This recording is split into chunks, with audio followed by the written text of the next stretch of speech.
हर इंसान की जिंदगी में कई तरह के समय आते हैं, लेकिन ये अटल सत्य है, हर किसी का एक दिन मरना तय है। इसी बात को लेकर हर किसी में अलग अलग धारणाएं बनी हुई हैं। लेकिन मृत्यु के बाद क्या होता है, इसकी सच्चाई बहुत पहले बताई जा चुकी है।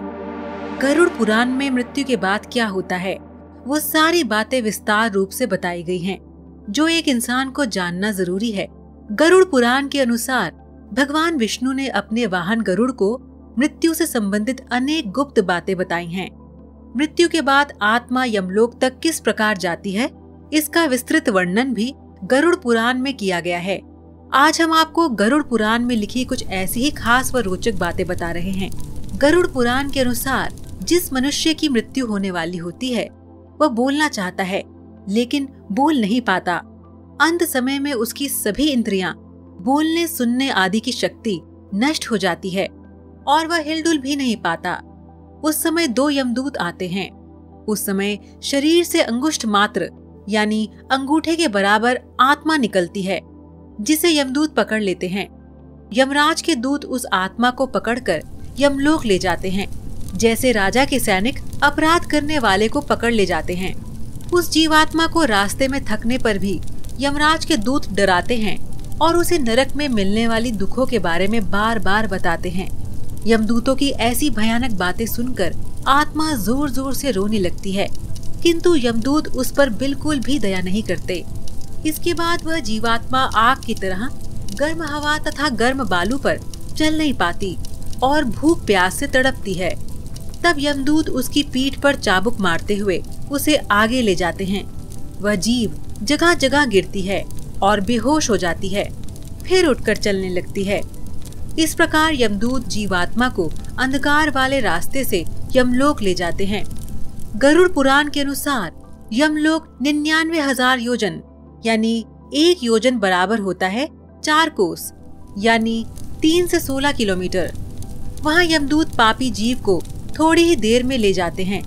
इसके बाद यमदूत उसे सजा देते हैं।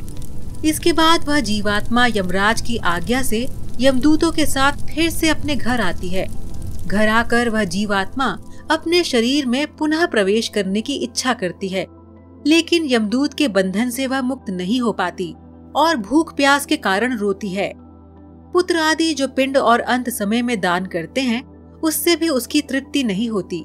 इस प्रकार भूख प्यास से युक्त होकर वह जीव यमलोक जाता है।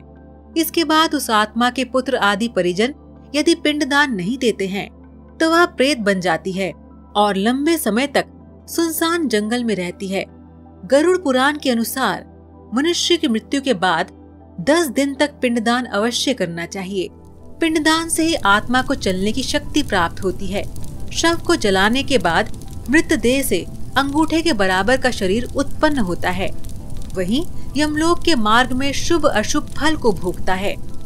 पहले दिन पिंडदान से मूर्धा यानी सिर, दूसरे दिन से गर्दन और कंधे, तीसरे दिन से हृदय, चौथे दिन के पिंड से पीठ, 5वें दिन से नाभि, छठे और 7वें दिन से कमर और नीचे का भाग, 8वें दिन से पैर, 9वें और 10वें दिन से भूख प्यास आदि उत्पन्न होती है।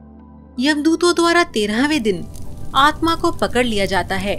इसके बाद वह भूख प्यास से तड़पती हुई यमलोक तक अकेले ही जाती है। 47 दिन तक लगातार चलकर आत्मा यमलोक पहुंचती है। तो इस प्रकार मार्ग से 16 पुरियों को पार कर जीव यमराज के पास पहुंचता है। तो दर्शकों, हम उम्मीद करते हैं कि आपको ये वीडियो पसंद आया होगा। जाने से पहले हमारे इस वीडियो को लाइक और शेयर करना ना भूलें। हमारे चैनल समय चक्र को सब्सक्राइब करना ना भूलें।